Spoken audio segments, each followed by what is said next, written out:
Am I the butthole for rolling my eyes when my boyfriend proposed after 30 years of dating? Yesterday, after dinner, my 52F boyfriend of 30 years, 53 meters, proposed to me. He just walked towards me holding a box and said to open it. It was a ring, and I had pictured this moment a million different times, but never thought I'd be so apathetic. My boyfriend then said that he was retired now and wants to kick back and enjoy life with me, and would love to do it all with me as his wife. A nice speech and all, but from the 5-year mark of our relationship onwards, I had been making clear my deep desire to marry, and was consistently dismissed, given empty promises, gaslit. We had been through the gamut with therapy, and one counselor implied that me telling him we needed to go to therapy and getting his butt on the couch still means nothing if his mind has been made up. I was in denial about the fact he was just giving me the false illusion of progress to stall. My boyfriend and I have 4 kids. The oldest 3 are adults, while the youngest is 15F, was sleeping over elsewhere when this all went down. All of our kids went to a private school filled with typical Southern soccer parents. I had to endure PTA moms' jabs about me not sharing a last name with my kids. Preteen years were hell, because the other kids would taunt my kids by saying your dad would rather sin and go to hell than marry your mom. My BF's mom would tell him marriage would be selfish on my part, it is just a piece of paper.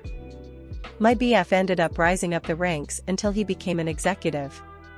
I was a SOM, so I felt like there was always a power imbalance, exasperated by the fact I could be tossed any time. I partly did stay because I wanted my kids to have the best life and because I felt lucky and proud to be partnered with such an intelligent, successful man, but also because I loved him.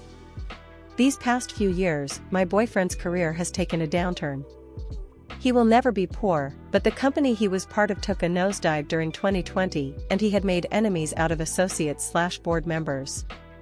He decided to step back from his role and take the generous severance agreed upon. Now he is living off his investments and wants to relax.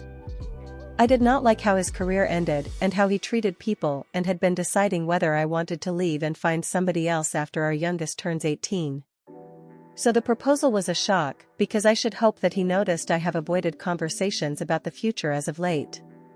He rattles on about downsizing our house so we can travel and also cutting back on our other expenses, but we're not married, so it's all his money/house anyway.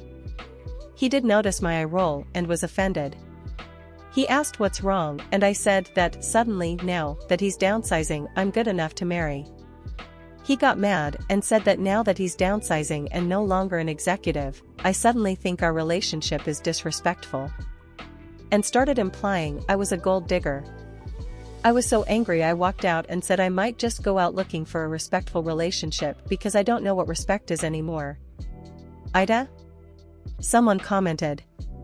YTA. Why did you beg for 25 years instead of proposing yourself after 1 year? OP responded. He said that if I tried to strong-arm him into marriage, whether by changing my last name after our kids were born, or any proposal stunts, he'd be tempted to rethink this relationship. Another user commented. He called you a gold digger? You've been with him for a quarter century without ownership in anything, and he called you a gold digger? Yeesh. Him for not committing to you but having 4 kids with you, and you for staying with him and having 4 kids with him. Marry him at least so you get equity in your home. He should have put your name on the deed. OP responded. Yes, because if I were a gold digger I would have smiled and said yes, with intent to divorce him. Instead, I said no, but he's just mad about the eye roll. Update 1. At the time of my original post, my boyfriend and I had not spoken since the engagement fight. I'd been with him long enough to know that when he goes and closes the bedroom door before I get in, that's a signal that I should sleep in one of the guest rooms, so I did that. However, this morning, I broke the ice. I told him about how dismissed I felt over the years. I also said that we are both in our 50s, and these last few years have taught us that people at work who kiss the ground you walk on one day can easily turn on you the next. And true partners in life are valuable and hard to find, so I wished he'd treat me like I'm valued. Instead, he treats me like he thinks prettier, better, and just as loving is always around the corner. I apologized for the eye roll, but told him that if he wants marriage, I want a quick committed timeline and genuine happiness from him to be marrying me. I don't need a big party. He listened to me and finally asked if this was about the money/security. He told me that being an executive's girlfriend required things of me, but if I wanted to work I could have. He said he doesn't think I'm grateful enough for the position in society I was in due to his career. But that he's not mad about the eye roll. He said he didn't succeed by being that sensitive. He went on to say I was not his prisoner, so I can leave at any time. But to remember he won't tolerate being made my prisoner either via manipulation. He said that for what it's worth, the engagement ring is mine and I could do whatever I wanted with it. He will also not be accused of not providing for his daughter, so be assured he won't shirk child support. But that he felt what I said before was emotional blackmail. So he no longer wants to go forward with marrying, but says if I'd like to travel with him that's fine. Him traveling is non-negotiable, and so if I wanted to get a job it would have to be a remote job. It was a sad conversation and I spent a few hours alone after that. I felt I had nothing to lose, so I just asked him if he would support me getting an associate's, but that most associates for technical careers were in person. He then dropped the bombshell that if I wasn't traveling with him, he wasn't going to go those periods without sex. I was astounded by his callousness, because he's back to take it or leave it. We fought again with me saying we're all feeling the effects of age, I've supported him through health issues, and if he thinks he can just find somebody who has that loyalty I've shown him, he's wrong. At this point I'm looking for ways out.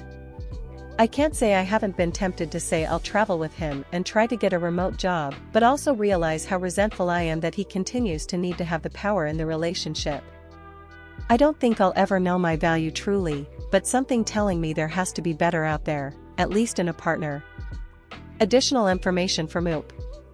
So last update from me for a while, I have decided to start sending in applications for WFH jobs such as social media manager, operations assistant, and bookkeeper as soon as I can get a resume together. I have downloaded templates online and am looking into displaced homemaker programs. There are some resume tip websites that are saying they have helped homemakers land $60,000 jobs, and I am going to work hard on my resume. I hope that when they see my earnestness in the interview they would be moved to take a chance on me instead of saying that a white-collar job is too much for me to ask for when I'm willing to work hard. I feel that after running a household that these operations and administration jobs, as well as social media management jobs since I've done the photography for my family and friends, would be within my scope of experience.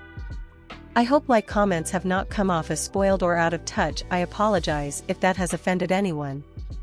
What I was trying to say is that I want to be able to rent a studio/one bedroom in a semi-safe neighborhood, and have heard that new grads are able to make $45,000 to $50,000 a year semi-remote in business administration or marketing, and then hit $70,000 to $80,000 in around 5 years, and hope that if I show my intent to get a certification in those fields that employers would give me this opportunity for me to rise up the ranks. I just need somebody to take a chance on me and let me prove that I'm a hard worker. I am not above applying to the big box retailers and such, but the people who work there seem to all be teens or else adults with dubious criminal pasts, so for the sake of my safety, as well as the promotion opportunities available with desk jobs, I would like to explore all my options. I will not sell the ring as of right now out of respect for my partner. However, if he shows me any more displays of disrespect I will sell the ring. I will however do everything I can to prevent myself from falling into poverty, and if that means seeing a lawyer, I will do so. But in my opinion new grads don't have that much more experience and much less invested in a job, so they can pick up and leave at any time, so I feel I'd be a more reliable hire. Update 2. It's been over a month since I last posted and my life has changed drastically. For those who didn't see my previous posts, my boyfriend of 30 years proposed after I had begged him for 25 years, and I had rolled my eyes because it took 25 years and him not being an executive anymore. In response, he retracted the proposal. I really wish this update could have been positive. But I'm not doing well. But what remains is hope. Hope in the kindness of others, my grown kids, employers, courts, even my kid's dad. Hope in the value of love that I've given so freely to my kid's dad. Because I was raised to believe even those who don't appreciate the love I've given them will eventually self-actualize and pay it back. Here's what has happened since. Since my kid's dad accused me of trying to keep him an emotional prisoner, I tried to show him I valued his freedom. I gave him his space and showed that I could live life without trapping him. I started doing that right after our discussion. His reaction was anger.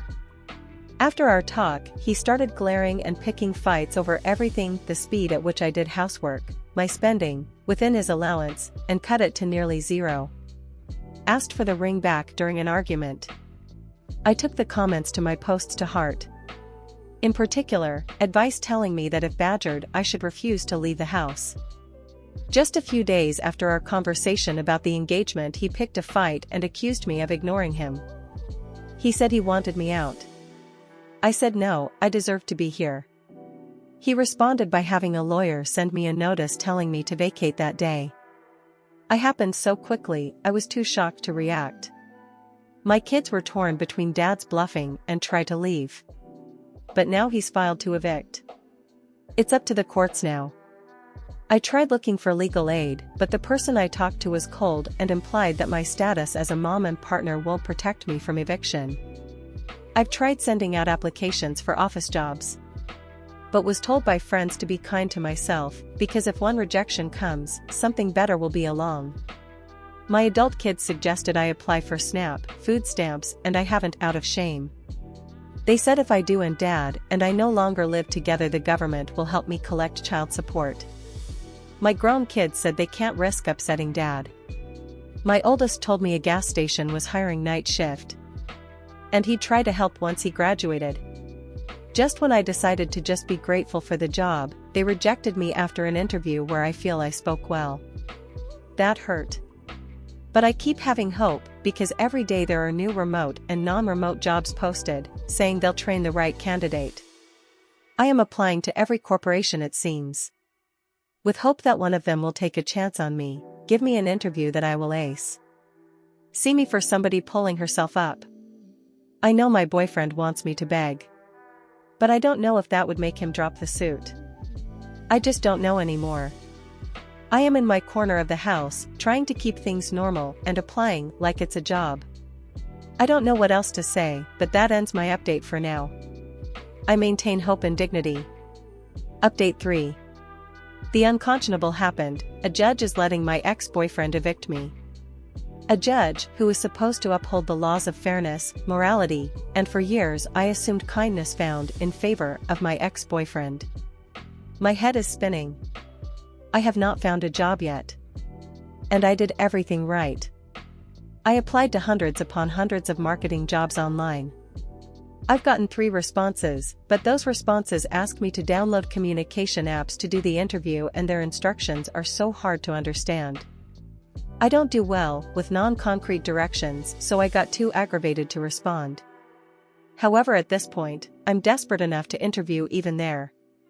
I have taken the advice to apply to non-marketing jobs.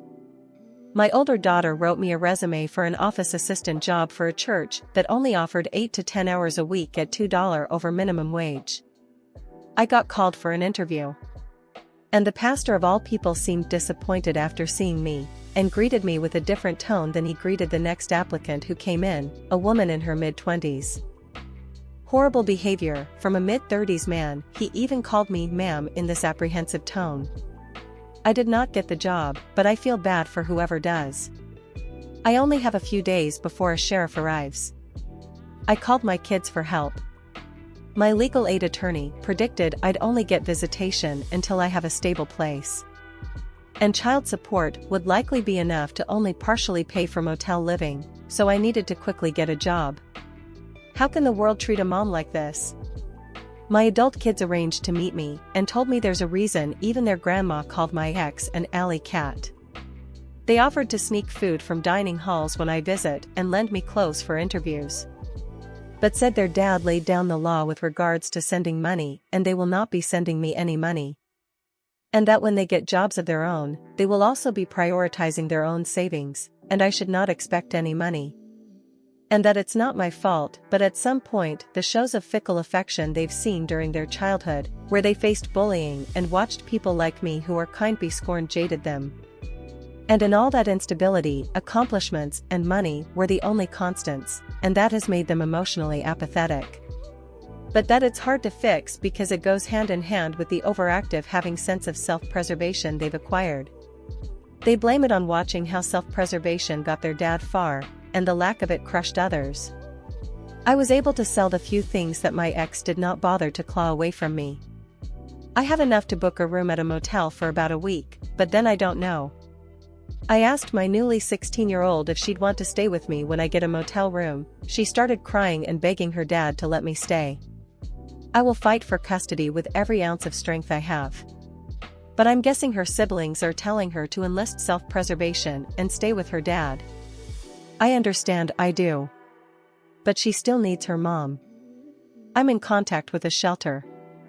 Hopefully I can find somebody who will fight for me to get housing. But I don't know what my future holds. That's where the story ends.